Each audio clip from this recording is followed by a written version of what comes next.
Hi friends, welcome to my channel. ఈరోజు మనం Salman fish fry ఎలా చేయాలో తెలుసుకుందామండి. ముందుగా 1 కేజీ సాల్మాన్ ఫిష్ పీసెస్ని తీసుకొని అందులోకి ఒక నిమ్మకాయ రసాన్ని అలాగే ఉప్పు వేసుకొని 2 నుంచి 3 సార్లు నీటితో శుభ్రంగా వాష్ చేసుకొని ఒక బౌల్లో పెట్టుకోవాలి. నిమ్మకాయ వేయడం ద్వారా చేపలోని నీచు స్మెల్ అనేది రాకుండా ఉంటుంది. అలా వాష్ చేసుకొని రెడీగా పెట్టుకోవాలండి. పెట్టుకున్న తర్వాత ఇందులోకి 3 టేబుల్ స్పూన్ల కారం వేసుకోవాలి.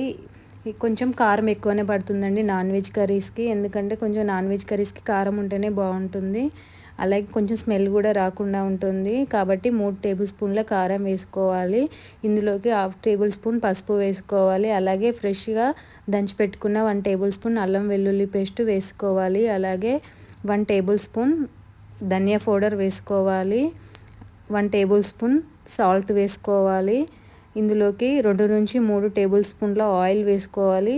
ఇలా వేసుకున్న మసాలాలన్నింటినీ చేప ముక్కలకు పట్టేలాగా కలుపుకోవాలి. ఎంత బాగా ముక్కలకి కారం మసాలాలు పట్టేలా కలుపుతామో అంత టేస్టీగా ఉంటుందండి ఫిష్ ఫ్రై. ఇలా కలుపుకున్న మసాలాలన్నింటినీ ఈ ఫిష్ పీసెస్ని 2 నుంచి 3 గంటలు మ్యారినేట్ చేసి పెట్టుకోవాలండి. అలా ఉండడం వల్ల ముక్కలు టేస్టీగా ఉంటాయి. ఇప్పుడు మనం ఫ్రై చేసుకుందామండి. ముందుగా ఒక ప్యాన్ తీసుకొని అందులోకి 2 నుంచి 3 టేబుల్ స్పూన్ల ఆయిల్ తీసుకొని మీడియం ఫ్లేమ్లో పెట్టుకొని అందులోకి ఈ ఫిష్ పీసెస్ని ప్యాన్కు సరిపడా వేసుకొని ఫ్రై చేసుకోవాలి. ఇందులో ఆయిల్ ఎక్కువగా పట్టదండి, ఎందుకంటే ఇందులో ఎక్సెస్ ఆయిల్ కూడా రిలీజ్ అవుతుంది. ఈ సాల్మన్ ఫిష్లో ఆయిల్ ఎక్కువగా ఉంటుంది కాబట్టి ఆయిల్ కొద్దిగానే పట్టుతుంది. దాన్ని ఫ్రై చేస్తూ 1 సైడ్ ఫ్రై అయ్యాక ఇంకో సైడ్ అలా ఫ్లిప్ చేస్తూ ఉండాలి.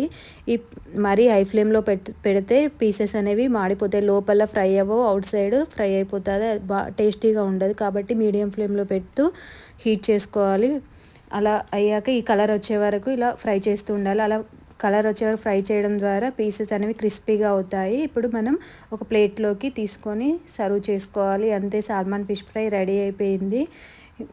ఈ వీడియో కనుక మీకు నచ్చినట్లయితే please subscribe my channel. Thank you.